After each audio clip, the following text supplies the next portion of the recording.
On today's Style, fixing fashion faux pas, Stacy London from TLC's What Not to Wear headed into the veritable fashion jungle of Times Square to find out what style issues plague people the most.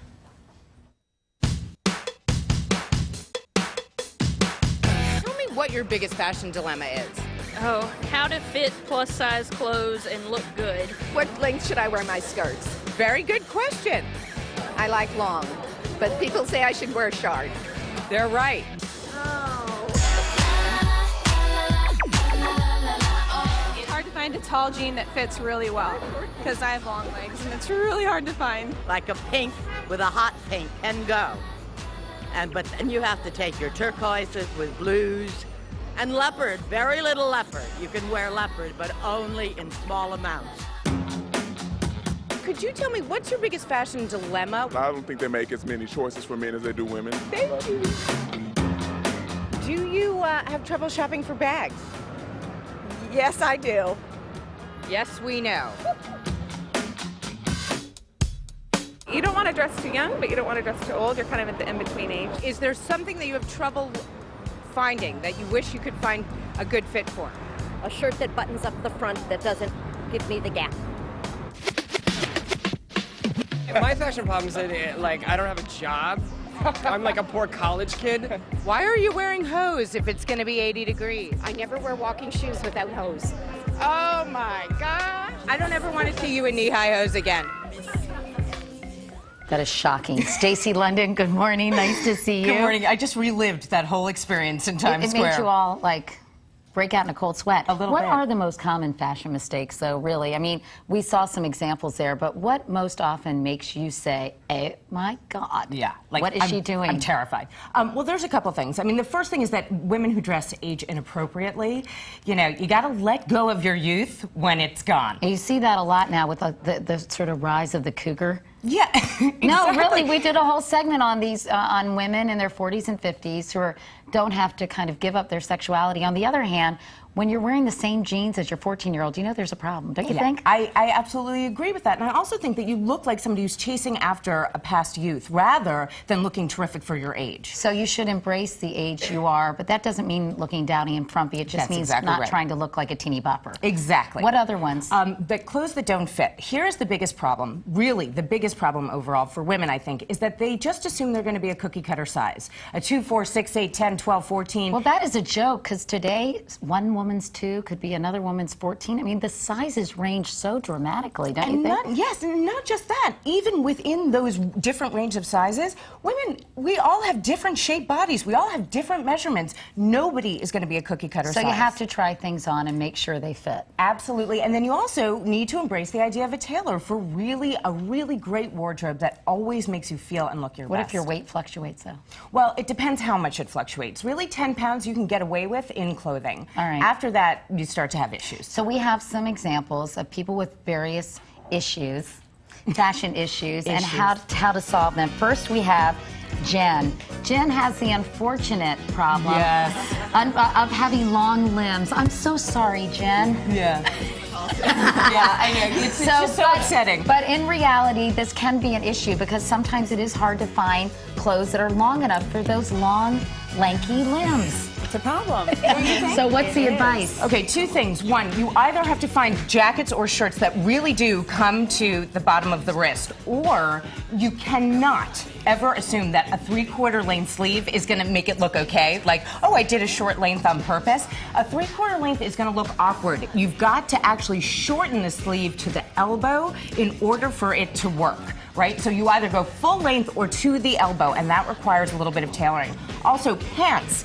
You can take hems down, obviously. Look for pants with a little bit of extra fabric in the seam, but now you're going to see that there are more jeans and more trousers in the market that come in lengths, not just waist sizes. I've noticed that, actually, recently. I just would like to say, conversely, it's bad to have sleeves that are too long. They make you look sort of like a chimp, don't you think? And they also make you look like you stole it from a grown-up. Okay. You know, you stole something from a grown-up. But that's good advice. I think Jen looks amazing. Yes, she does. She looks great. You both look fabulous in pink. We match. Well, I know.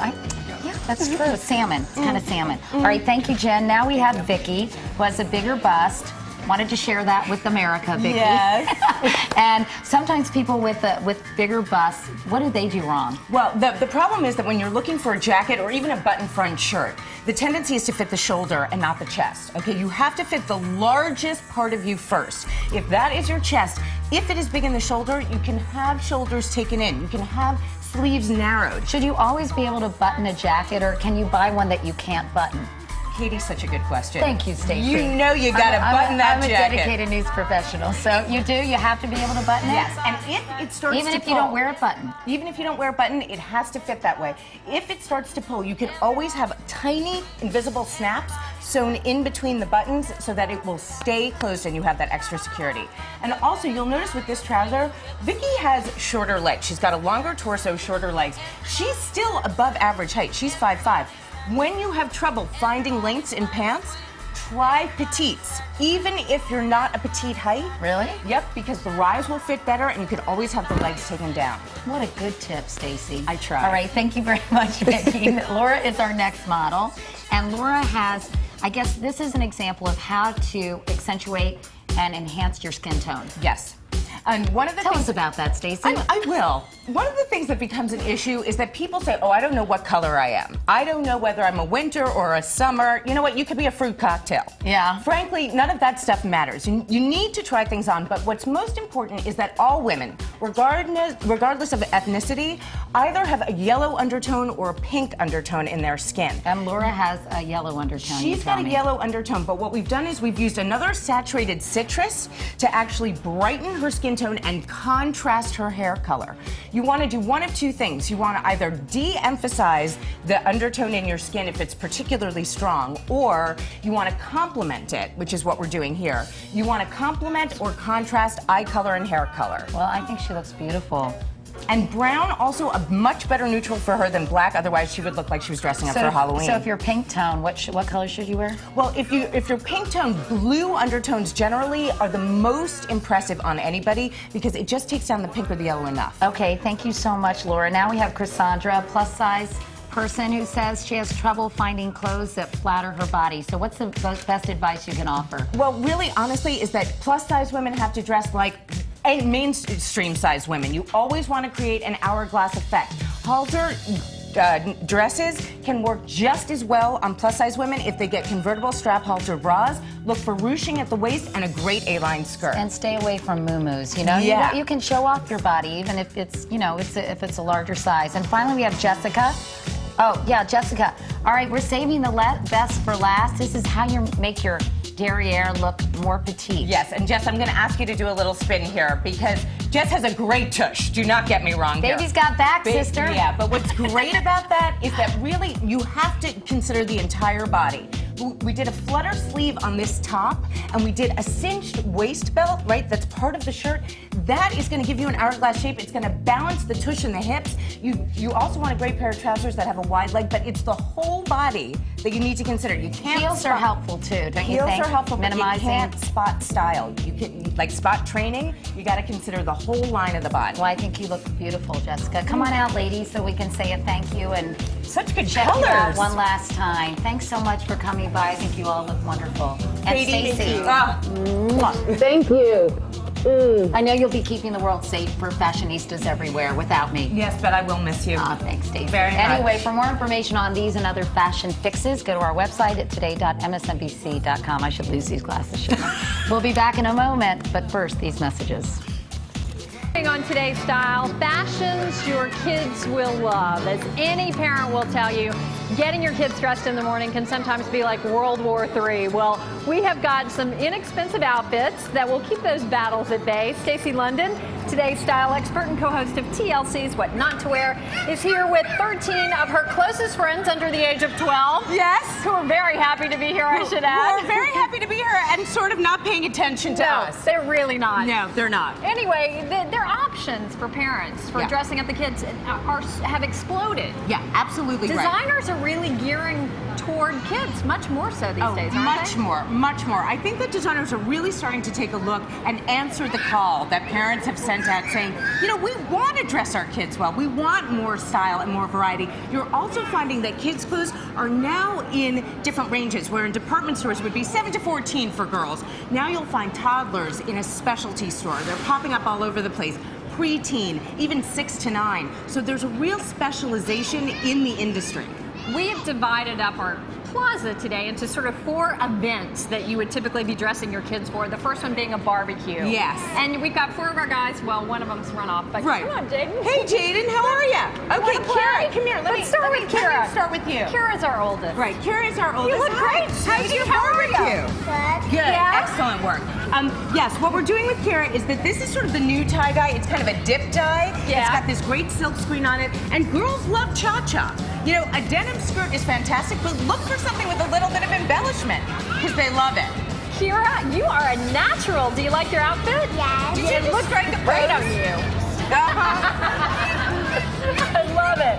And Colleen is also wearing a great outfit. She's wearing... Colleen, come over and show us your outfit, sweetie. Come here. Hi.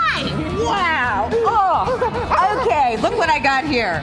I have a beautiful girl who's wearing a matching set. It's a halter and shorts, both reversible. And what I love is that the color palette a little bit more mature. It's taking its cue from adults. Yeah, not the typical pink and blues that get so old. She Exactly. looks great. You look adorable, Can I sweetie tell you pie. that anybody who could see this right now is wondering what I'm doing holding a child. Okay, come on. Your maternal instinct. Exactly. They're coming out. And who? We've got Jaden We've got over here. Jaden and Christina, our little ones. Christina is wearing a totally feminine, great sort of Mexican-inspired embroidered top. I love this. She looks adorable. Hey, Christina. Christina spilled a little bubble mix down the front. Yeah. You know, that goes with the territory. And we've got some great shorts, and Jaden is doing silk screen on his t-shirt, which is a real new trend for boys wear. And I love a plaid pant for boys. Yeah, cute as can be. Cute as can be. Okay, thanks, guys. Okay, see We're ya. gonna go to the beach now. All right, so now we've got the Horgan family. Tim, stand up. Give me a superhero Show your pose. cape. And we know Tim does not love the cape. Right, because you know what? He's 9. You're a little, he's just a year or 2 beyond the cape. Maybe he's a little, but what I love is that with kids' clothes, you can do this costumey effect. They can really enjoy it, and you can still get bang for your buck. I mean, this is something that, you know, a younger kid could wear to school, could wear to the beach. Don't look at me like that, Tim. I love you. Sport, Tim. You are such a good But sport. also, look at Sarah. We've got a great mod kind of color palette pattern going here. Hi, Sarah. Sarah, stand up. Strike a pose, please. Thank you. I wanted a big smile.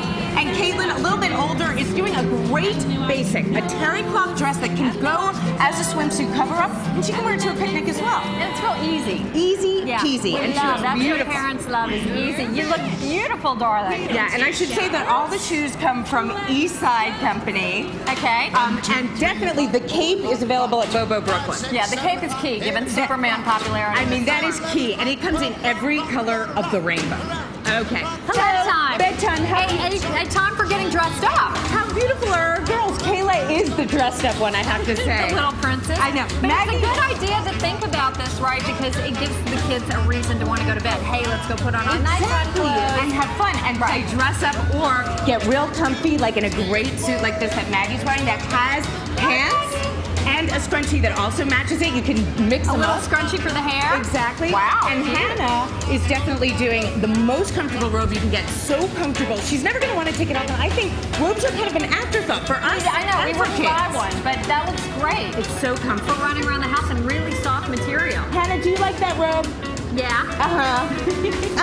She likes the teddy bear even more. And definitely with Kayla, I mean, we are talking about princess wear. Easy, cotton, it breathes, but she's wearing great little silk slippers that are beaded. All that stuff is important. Hey, Kayla, are you going to take that crown off before you go to sleep? No. That's not necessary. She looks beautiful, like a princess. Thank you, girls. I would definitely not take my tiara off, that's for sure. Okay, finally the birthday party. Birthday party, Zen, stand up. Give me a pose. Show me what you got. Yes. High five. Hello. Yes, all right. I love this bygone era. You've got linen, it's great, it breathes, but it's also really sophisticated for a little kid. We've got him in a great two-tone shoe. Do a little dance move. He's watching himself on the monitor. Yeah. Nice. And of course, girls, these girls are our special girls because They're our birthday girls. is their birthday, Alexa and Sydney. And Alexa, stand up. Let's see.